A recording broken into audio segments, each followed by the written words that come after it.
Y Natalia Calderón, por favor, nos acompañará. Me he reído con todas mucho hablando previamente para esta jornada. Y le decía a Natalia antes de empezar que, bueno, porque en la presentación os digo, psicoterapeuta, comunicadora, divulgadora, enfocada en el autoconocimiento femenino, y luego, si veis su LinkedIn, que es a modo de cotillo, es que es una presentación, o sea, yo os la podría leer, tengo aquí el folio, pero eso demuestra que su experiencia profesional y personal ha ido muy de la mano y podréis leerla. Es decir, en un LinkedIn sabéis que está asociado más a un perfil profesional y en líneas generales hay de todo, ¿eh? Pues la gente es más escueta y ella no, ella lo cuenta porque yo creo que esa transformación profesional está íntimamente ligada a la personal, a la personal a la profesional.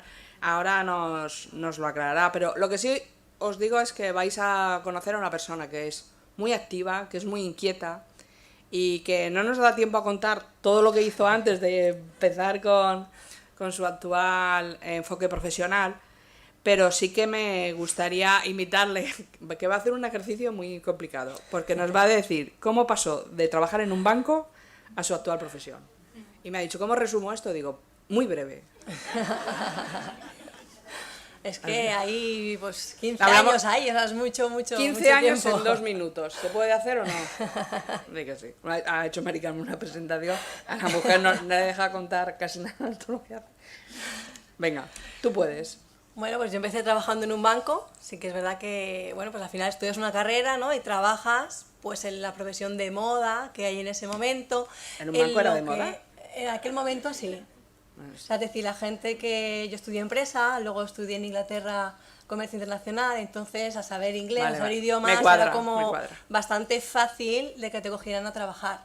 Pero claro, era un trabajo que yo había elegido, o que lo había elegido porque mis padres estuvieran contentos y felices del trabajo que yo tenía, un salario bueno, un puesto bueno, su hija bien vestida, con el aire acondicionado sin pasar calor, ¿no? Es decir, ya veía entonces. Claro, era algo que yo había elegido o que la vida me llevó a lo mejor a caer en ese trabajo.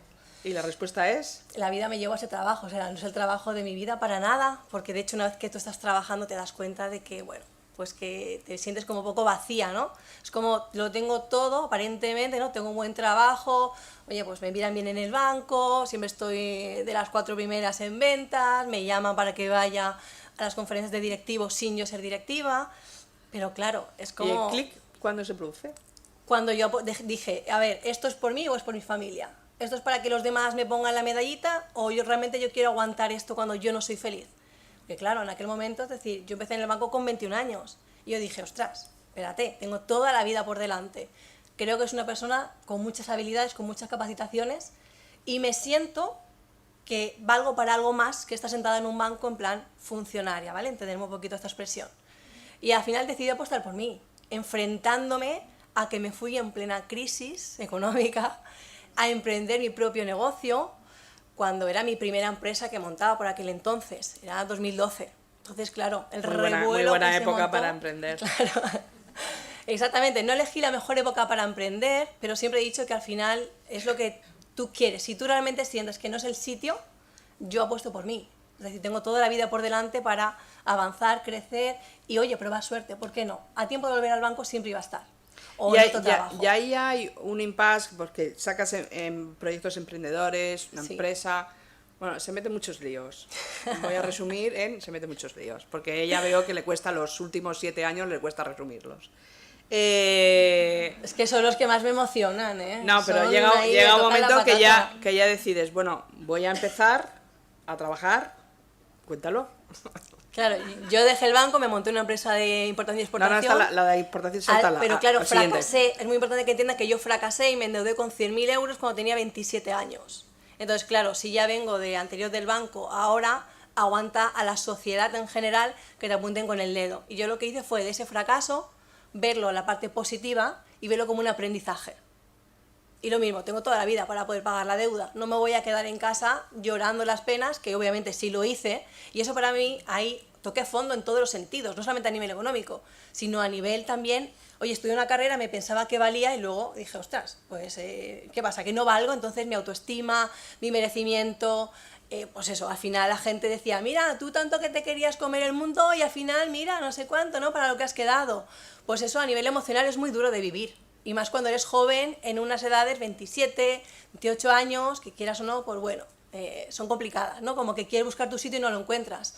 Entonces ahí empecé a trabajar mucho a nivel interior. Y de eso, a día de hoy, he formado una profesión. Pero por el camino también emprendí a nivel digital. Con mi empresa de bebidas, lo que hice de importación y exportación, me di cuenta que era todo a nivel físico, ¿no? Claro, en aquella época, 2012-2013, no es el boom que ahora de las redes sociales ni nada, estaba empezando, yo vendía por LinkedIn en aquella época, y sí que es verdad que estaban empezando la publicidad en redes sociales, todo el tema de los blogs, estaban como mucho más en auge. ¿Qué pasa? Que yo en aquel momento no le di importancia a lo digital. No quiere decir que yo fracasara por no darle importancia a lo digital, es una pata más de muchas. Entonces luego dije, vale, pues ahora ¿cómo puedo remontar esto? Pues voy a darle caña en lo digital, que es lo que yo no he estado mirando y que tengo aquí encima de la mano. Pero claro, yo no tengo ni papa, porque yo en la universidad esto del digital no se estudiaba. Entonces empecé a formarme, a hacer formaciones, y a razón de ahí dije, vale, ahora tengo dos cosas, o tengo tiempo o tengo dinero. No tengo dinero porque tengo menos 100.000 euros en el banco, pero sí que tengo tiempo y oye, me considero una tía válida y hecha para adelante. Y entonces dije, voy a ponerme a dar formaciones. Entonces yo lo que hice fue hacer mi empresa, bueno, varias, una de ellas que era un e-commerce de complementos de mujer, que eso, empecé a hacer formaciones de cómo yo vendía, o sea, yo explicaba a las personas, enfocado a las mujeres, cómo yo vendía online esos complementos de mujer. De ahí pasé a chupeteros personalizados de bebé, y ahí fue un poco como el boom, porque ese e-commerce funcionó muy bien, y a razón de ese e-commerce fue cuando yo ya monté Mujeres Emprendedoras Online, en 2016. ¿Qué pasa? Que al final coges servicios, coges clientes, te dedicas al marketing digital, oye, pues vendo, puedo ayudar a las personas a vender, les puedo decir cómo yo he hecho, dónde he fracasado, dónde me ha ido bien, bueno, pues puedo aconsejar a ciertas personas bajo mi propia experiencia, pero aún así sentía sintiéndome vacía, porque dije, es que al final a mí esto no me llena, o sea, está muy guay el marketing, te hace conseguir dinero, te hace conseguir tener clientes, te puede dar una autoridad buena, pero si yo miraba en mi interior decía, uff, es que, ¿sabes? Era como, te vas a dormir por las noches y no puedes dormir de decir, pero ¿qué vida estoy viviendo? Y entonces recordaba lo que volví a revivir cuando fracasé en el anterior negocio. Y dije, a ver, Natalia, esto no es un fracaso, tú estás facturando, pero no te sientes llena con lo que estás haciendo. Y entonces empecé a trabajarme internamente. ¿Por qué? Porque al final yo veía que dedicaba muchas horas a mi negocio y que ganaba, pero no ganaba como yo quería ganar, o yo me comparaba con ciertas personas y digo, joni, es que fulanita no hace ni el huevo como aquel que dice, pero la tía está ganando más pasta que yo, y yo estoy aquí currando noche y día y luego siento como que gano menos. ¿Cómo modulas el concepto de fracaso? Es decir, porque al final el fracaso, claro, a día de hoy no es un fracaso, en su época sí, en su época claro, no tengo la pero eso te ha hecho modular ahora el concepto, ¿no? ¿Cómo lo Claro, cómo ¿por qué? lo Por eso, percibes? porque al final internamente empecé a trabajarme a mí. Entonces, cuando yo empecé a compararme con muchas otras mujeres en mi caso, muchas otras emprendedoras, dije, a ver, Natalia, aquí el problema, ¿sabes? Yo creo que lo tienes tú. O sea, mírate a ti dentro porque aquí tienes un problema que tú quieres crecer, pero hay algo, algún bloqueo inconsciente interno en ti que te impide avanzar. Y ahí fue cuando empecé a meterme muy de lleno en el mundo del crecimiento personal. ¿Por qué? Porque realmente lo necesitaba para mí, para poder crecer y expandirme en mis negocios. Ahora, por ejemplo, a diferencia de Lucy y de Elena, tu comunicación es muy cara a cara. Ella tienen redes, tiene su blog, tiene sus medios, pero no tienen esa interacción, por lo menos en ese momento, ¿no? Hablamos de charlas, de conferencias. Entonces, me gustaría que nos dijeras cómo percibes las caras, los gestos. Ay, a mí me encanta, verlos. Ya estás acostumbrada, tienes esa ventaja, por ejemplo, sobre mí. ¿Y qué te emociona, ¿no? en tus charlas? Quería saber. Al final, no deja de ser, algunas imagino, pues son enfocadas más a temas de trabajo, me refiero a recursos humanos y cuestiones laborales, pero ¿qué te emociona al final cuando das una charla? Porque cuando tocas fibras de autoconocimiento, fibras de autoayuda. Bienestar Son fibras muy sensibles. Sí. ¿Con qué te emocionas tú al final? A mí lo que me emociona es ver que hay muchas personas, en mi caso mujeres, ¿vale? Porque me voy enfocado mucho en las mujeres, que se sientan a escucharme a mí. Entonces, no es por lo que yo vaya a decir, sino es porque ellas están dando un paso muy importante para ellos. Pero tú te emocionas cuando estás ahí y todo el mundo hace. Sí, claro, que estás contando algo y dicen, sí, yo también. Es que claro, al final de alguna manera, esto también lo pienso. Mira, Lorenzo está diciendo, es decir, sí. viendo su comunicación no verbal, a mí me da muchas pistas de lo que puede estar pensando o si le puede ir emocionando o no. Entonces, yo también tengo que ser sincera aquí un poco, aquí en el aire. ¿Ves un público emocionado? Que cuando... Bueno, yo creo que le está están interesando y creo que algunas personas se sienten identificadas con lo que yo estoy diciendo. Creo que sí, pero es mi humilde opinión desde aquí. Tenemos un público inteligente, señoras y señores. Un aplauso para vosotros mismos.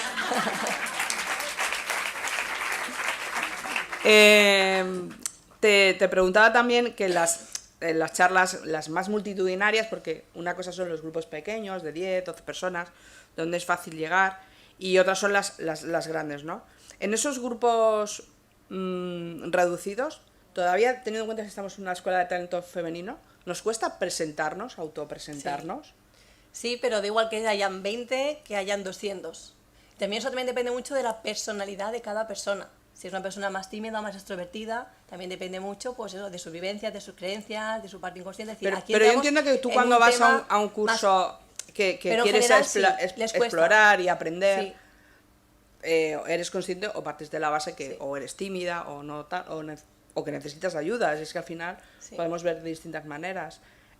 Nos cuesta presentarnos, nos cuesta definirnos, hay todavía hay mucha etiqueta, mucho efectivamente autoetiqueta. Y luego también es lo que pasa, claro, tampoco quieres, cuando te vas a presentar te pones nerviosa, ¿y qué digo y qué no digo? Para que se entienda, que no se entienda, y si voy a decirlo y lo digo mal, luego tú me vas a criticar, luego no le voy a gustar, es decir, ya la persona está ya montándose una película en su cabeza que no se sabe si es real o no, porque es lo que tú estás creyendo en ese momento, pero sí que es verdad que cuesta abrirte a las personas. Cuando yo hago charlas con 20 personas o 30 o 40, es un grupo más reducido, es mucho más fácil que entre ellas se crea como un vínculo de confianza cuando hay menos personas. Entonces como que te sientes más cómodo, más seguro a la hora de poder contar tu historia o de poder contar lo que te pasa, o bueno, de poder expresarte o decir, oye, soy fulanita de tal y me dedico a esto. Cuando hay más personas delante, ya cuesta más a la gente. Es decir, yo soy la primera también que lo hizo, yo aquí tampoco no me escondo. Seguro que no.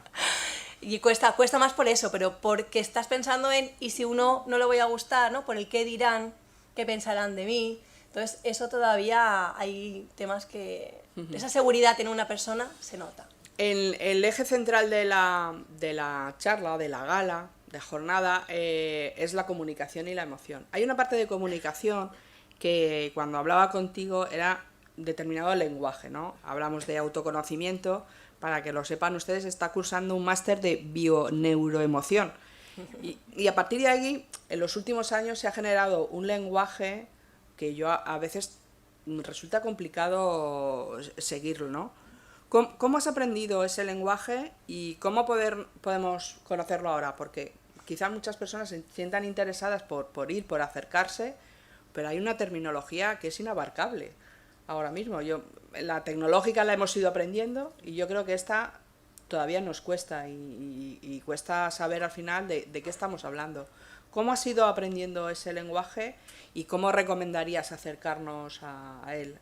Por toda la parte de bienestar emocional hablamos. Claro, yo lo he aprendido al final estudiándolo en formaciones, yendo yo a imaterapia, haciendo lo que es la carrera de bioneuroemoción, el sistémico, también está certificada en coaching sistémico, es decir, entonces al final de todo lo que yo he ido aprendiendo a nivel técnico, ¿no? De titulaciones para mí, es cuando yo he ido aprendiendo un poquito esta jerga que se estila ahora un poco más. También hay que decir que todo el tema del autoconocimiento, del bienestar emocional, se genera un boom a través de la pandemia.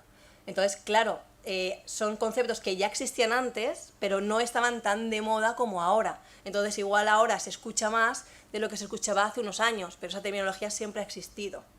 Sí que es verdad que van saliendo metodologías nuevas, pues algún concepto nuevo diferente, que alguien a través de su experiencia se puede, pues no sé, pues inventar o ciertos métodos, pero en general, ¿sabes? Decir, no sé, el pensamiento positivo o ciertas palabras, el bienestar emocional, autoconocimiento, autoconciencia, son palabras que ya están. Pero tú no tienes la sensación de que ahora todo el mundo tiene que hacer coaching. Sí, creo que claro. Es decir, es como la... Que me parece, nos reímos, pero me parece malo para el que se dedica realmente en serio a ello y a veces el peligro claro, yo no hago coaching, tengo que decirlo. No, pues, casi.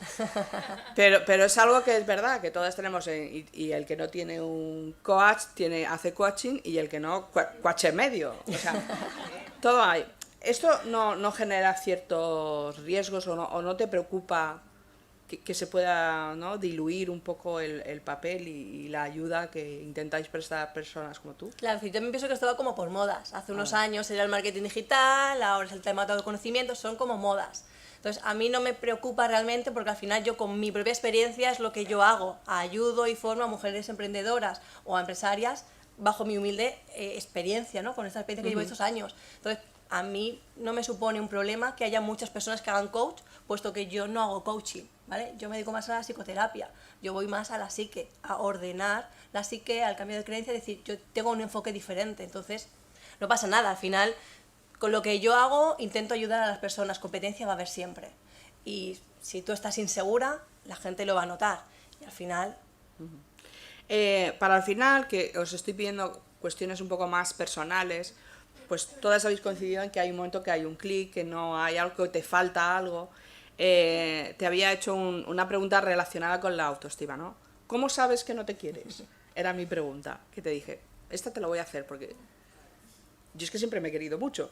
Entonces, Vamos a verlo con una pregunta al revés. ¿Cómo sabes que no te quieres? Bueno, yo te pregunto a ti y a todo el público que estáis aquí. ¿Cómo sientes que te tratan los demás? Esa sería la pregunta para contestar. Sí. ¿Cómo siente que te tratan los demás? ¿Bien?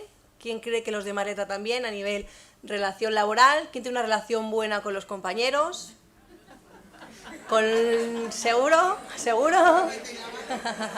Venga, con los hijos. Este es un tema que toca más. ¿Quién siente que tiene una buena relación con sus hijos o dice, ay, mi hijo que me saca de quicio? ¿Vale? ¿O qué pasa a nivel familiar? Uy, mi madre que me llama todos los días y no me deja vivir.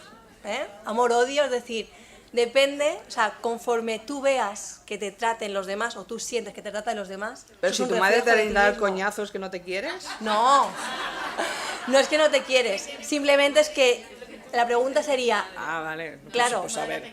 Efectivamente. A mí mi madre no me molesta nunca, puede llamar He puesto cuando quiera. ejemplos un poquito más típicos para que la gente se sienta identificado. Pero eso quiere decir, claro, depende cómo tú te relaciones con los demás, así es un poco la autoestima que tú puedes tener, o sea, más alta, más baja, más fortalecida o menos fortalecida.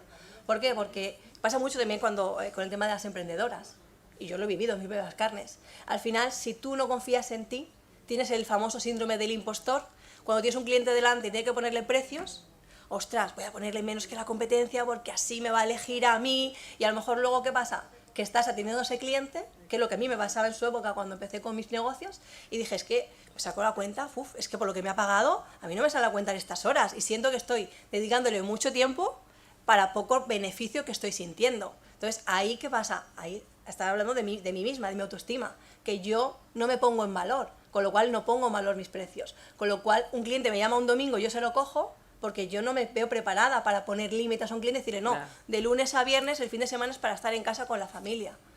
Entonces, eso, el tema de autoestima es para mí el tema estrella en la sociedad, pero más enfocado a la mujer. Y en la mujer emprendedora ya ni te cuento, porque inseguridades te salen por todos los lados. ¿Quién soy yo para montar mi empresa? Esto nos da para otra charla. Claro, eso es un tema amplio, pero bueno, interesante. Muy bien, pues muchas gracias, Natalia, un aplauso. Gracias por acompañarnos.